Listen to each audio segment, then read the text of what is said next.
What's up, Married Couples Ministry? Thank you for the opportunity to share, to connect with you, to drop some nuggets that will hopefully keep y'all together, keep you in the marital space, keep you out of divorce court, keep you sleeping in the same bedroom and smiling at each other when you pass by each other in the hallway in the house. Michelle, the rest of the team, Patrice, everybody who's a part of the Christian education experience in this Married Couples Ministry, thank you for what you do to enhance marriage, to enhance the lives of individuals in this ministry that come across this ministry.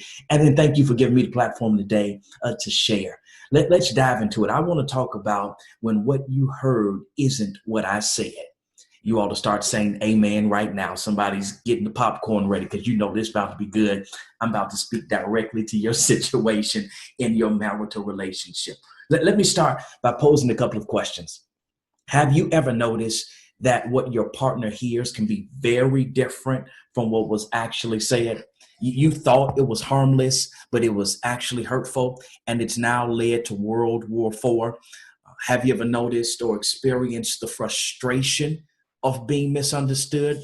I mean, you thought that you were detailed, you were crystal clear, you wrote out what you were going to say before you said it to make sure you covered everything, all the I's were dotted and the T's were crossed. But listen, when the conversation happened, everything still went left. Have you ever been sure that you knew what your partner said, only to find them come back the next day saying something completely different? So now you find yourself with screenshots because we know the truth is always in the screenshot. You're holding on to the text thread. You're saving the emails because you ain't going to let that happen again. You're not going to allow me. You're not going to be schizophrenic and say one thing one day and something else the next day. Have me thinking I'm crazy when you the crazy one. Come on. Y'all know you've been down this road before. This has been your experience. Listen. Miscommunication is all too frequent and common in relationships, in marriages, and the genesis of the biggest arguments that we experience in our relationships. Here's the thing. Our significant other, our partner, our mate, our spouse, our boo, they hear us often, but that doesn't always mean that they're listening to us. And we think that we're clear, but hey, we got to point the finger back at us. We got to have a mirror moment. We got to recognize that though we think we're clear in our communication, many of us often leave a whole lot of room for misinterpretation. So the question that's running through your mind right now is, Stephen, what is it that gets in the way of us having clear communication? What is it that does not allow us to flow? You know, we can be in a good groove. Everything's on one accord. We sing it from the same sheet of music in the same key. And then one conversation will totally derail things. Now we don't like each other. We're not talking to each other. We don't want to be around each other. I need space. What is it that's causing this to happen in the communication area of our marriage, of our lives? That's a great question. I've got a good answer for you. Filters. I know you weren't expecting that answer, but that's the key to why communication often gets off in our relationships. And you know, the more we think about it, there's so many important aspects of our lives, our day-to-day lives, that utilize filters. Think about it. Your car has a filter in it. You ever gone in for oil change, ladies, and they bring something in and sit it on the counter and show you this is dirty, we need to replace that? That's called a filter. Guys, for some of y'all that don't know nothing about cars, that's what that is. It's a filter. It keeps the pollutants and the allergens and all of that stuff from coming from the outside into the inside of your car when you're utilizing your system, your AC or your heat. In the house, we've got filters. Some of you don't like the water that comes from the tap, and so you've got a Brita filter attached to your faucet to clean out the impurities so that you can drink some pure water. Or even our HVAC system. Let me remind you, for some of you, it's probably time to change that filter. Yeah, you got to change them periodically, once a quarter, every 3 months. You got to change it so that what comes in, that you're breathing in, is clear. All the pollutants have been eliminated. And as with those filters in our car, on our water system, with our HVAC system, those filters have to be changed from time to time. With any other filter, what goes through is different than what comes out. And when we look at the communication filter that's involved in our relationships, in our marriages, Recognize that what goes through our communication filter is different than what comes out on the other side. My challenge to us is that we engage in proper maintenance and we change our filters periodically, just like with your car, just like with your water system, just like with the HVAC system, with our communication.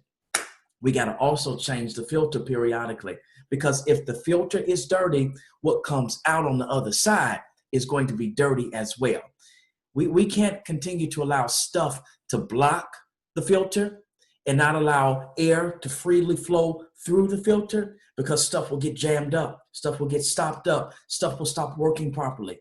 And the same way it works on the mechanical side is the same way it works on the relational side as it relates to communication. We got too much stuff that's blocking our communication filter, and that's why we end up having some of the challenges and the problems that we do in our relationships. Filters are the leading cause of miscommunication in relationships. Well, let me drop for you 5 key filters that I want you all to pay attention to be aware of, because we're about building healthy homes here in the marriage ministry of the greatest church in the whole wide world. And so I want you to change your filter, but you may be saying, Stephen, I don't know where my filters are. What do I need to pay attention to? Cool out. I got you. Let me lay the hay where the horses can get to it. So that we understand that we're tracking together, that we have the same baseline. Let me again define filters. Filters affect what we hear, what we say, and how we interpret things. They're based on how we're feeling, what we think, and what we've experienced in life. Our family of origin, our culture, our backgrounds, our previous marriages, who we dated before, all of that stuff has an impact, a direct impact on our filters. So let's look at these 5 key filters that impact couples who are struggling to achieve clear communication, and I'll be out of your way. The first filter I want to look at is titled distractions. Distractions. Both internal and external factors in our environment affect our ability to pay attention. And so we've got to recognize when it's time for that communicative moment, when it's time to talk to one another, are they present? Are you present? Are they occupied? Are they distracted by some of the other things that have happened throughout the course of their day or what's to come?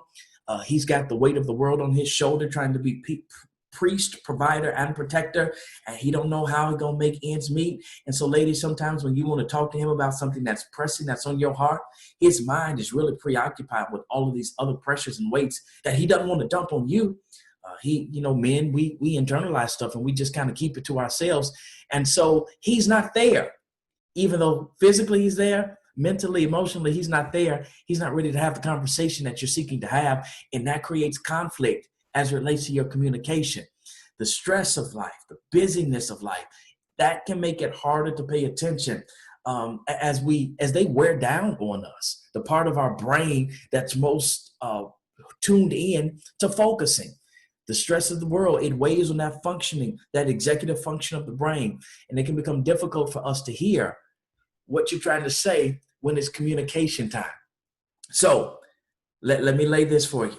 Try not to assume that your partner is ready to listen just because you're ready to talk. That goes for the guys as well as for the girls.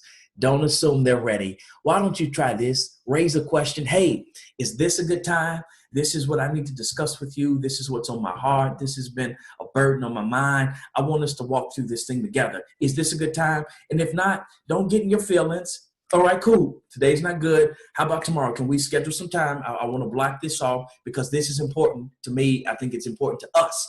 So let's get this handled. I don't want it to linger. And schedule the appropriate time where you both can be in tune and you can have effective and clear communication. Work on becoming aware also of when you're depleted and you don't have the ability, the energy, the gas in your tank to engage in effective communication. All right, so be honest, be truthful about who you are and where you are so that your spouse, your significant other, your boo knows, hey, this really isn't a good time. They've told me it's not a good time, and I'm not about to apply pressure, try to make them talk to me when they've already communicated to me. I'm depleted. I'm worn out. This ain't gonna go good if we talk right now. All right. So the second filter, Beyond distractions are emotional states. Our emotional states are also filters we need to pay attention to and make sure that they're clean. See if we need to change something out before we engage in communication. This is important because our moods greatly affect our communication. Being angry, being sad, being worried, being upset about anything can color your interpretation of what your partner says as well as your response. Listen, if you're honest about it and you have a flashback and think about it, when you're in a good mood, you'll normally have more grace. Your kids can get away with stuff. They'll get a yes out of you when you're in the right mood, juxtaposed to when you're in a bad mood. Your temper is like right here. That fuse is short. You're liable to go off and just like come out of your body and show them another side of you that can sometimes even scare you. So our emotional states, our moods greatly impact what we hear, what we receive, how we interpret it. So we got to recognize that the best defense against allowing these kinds of filters to damage our relationship is to acknowledge the filter when you're aware that it's there. So when you see that she's in a mood, sir, de-escalate the situation. You don't even have to take everything that she says to you personally because you recognize she in one of her moods. Cool, she going to say some stuff out the side of her neck. I ain't gonna even pay it no mind. I'm gonna let it bounce off of me. I'm gonna be a third grader. I'm rubber, you're glue. Whatever you say bounces off me and sticks to you. Yep, I went all the way back there because that's kind of how you gotta be if you're gonna navigate through some of the stuff that comes in our relational lives, in our marriage lives, as it relates to communication. Because they in a mood. He's in a mood. He ain't feeling you or it right now. So don't take the stuff personal. But let me put this caveat out there. Don't use this filter as a reason to treat your partner bad. We're not going to do that. We're mature. We're grown-ups, all right? We're not about to play games like this and find ourselves constantly in a mood and using that mood as an excuse as to why you were disrespectful, why you were out of order, why you were out of pocket with the person that you say you love, with the person that's really God's child, and that's how you talk to God's child. That's how you talk to God's son. That's how you treat God's daughter? No, we're not going to do that. We're not going to allow our emotional states to have control over us when we ought to have control over our emotional states. Third filter, and I hope that this is helping somebody so far. The third filter is that our beliefs and our expectations also provide for us a filter. See, people tend to see what they expect to see in others and in situations. Let me give you a clear example of this that we all can relate to and feel empathy towards: the George Zimmerman and Trayvon Martin situation. George Zimmerman had beliefs and expectations of Black people, of Black males, of young Black men. And so because he brought his beliefs and his expectations to that situation and scenario, and he tends, like we all do, to see what we expect to see in other people. He expected Trayvon to be a thug, to be a harm, to be a threat, to be violent. He enacted violence against him and took that young man's life. Here's the question: how many times in your marriage, in your relationship, have you been the George Zimmerman? Yeah, I'm gonna let that sit there for a second. Because you tended to see what you wanted to see, what you expected to see, even when the other person wasn't showing you those signs and those symptoms. We look for and we hear in other people what we're expecting. You've placed labels on your significant other that should not be placed upon them. They may have had an outburst one time because you pushed the wrong button. That doesn't mean they're crazy. It doesn't mean they're evil. It doesn't mean they're undisciplined in their emotions. That happened one time. So quit labeling them as being an argumentative person because they had an argument with you in the past. I hope that makes sense to you. Expectations not only affect what we perceive, but they can also influence the actual behavior of those who are around us. Let me give you some sociological and psychological terminology. Y'all know that's my lane. I like to work in that space because it helps us to get to the root cause of why we have some of the problems that we have. Here are a couple of phrases that I want you to look up. I'm giving you some homework so you can recognize when you're engaging in these in your marital relationship. Inattentional blindness. Inattentional blindness. The second term is cognitive dissonance. I want you to look both of those terms up And I want you to then begin to have a reflective moment as to how you engage in both of these in the course of your discourse with your significant other. Listen, we all got to be humble and recognize that we don't always size people or situations up correctly. We don't always get it right. Sometimes we miss the mark in making a judgment and prejudging a person, even our significant other, their response, their reaction, their words, their tone, all of that stuff. We miss the mark. We can be wrong, and we got to be humble and honest about that. Because this kind of mind reading that some of us end up doing, it damages marriages. Yeah, it damages marriages. We don't want to do that. We don't want to continue to engage in these negative assumptions about what the other person is thinking, what the other person is feeling. And at some point in your marriage, you ought to recognize that your significant other, this person that you made a covenant commitment to, well, you should give them the benefit of the doubt. Why is it every time they say something or do something, your mind automatically goes left? It goes negative. It goes bad. Give them the benefit of the doubt. If you can't do that, why are you with them? Let me keep moving. The fourth filter that we need to be aware of is differences in style. Differences in style. Listen, let me put this out here up front. Different does not mean deficient. It simply means different. And our styles are determined by varying factors, ranging from our gender to our family background. Listen, you knew what you was marrying. How do I know? Because you went to the family reunion and you saw that all of them is loud and belligerent. And listen, it don't mean that they mad or upset because they loud and screaming. They just a loud family. They talk loud. They can be standing this close to each other at the top of their lungs. And you would think, standing from the outside, an argument has ensued. No, they just passionate people and they loud. And so he's now brought that into the marriage. And you think that just because he's loud, he's being argumentative, he's dismissive of you, he's trying to lord over you. No, he come from a group of junkyard dogs who are loud. That's all it is. Your family structure, y'all were soft-spoken. Y'all avoided issues. Y'all were non-confrontational. You didn't want to address stuff. You swept stuff under the rug. But his people like to, hey, I'm getting in your face. We're going to talk about this. We're going to deal with this. Differences in style. It doesn't mean the other person is demeaning you. They don't respect you. Y'all just bring your differences. Two different worlds are merging together when y'all came together and said, I do.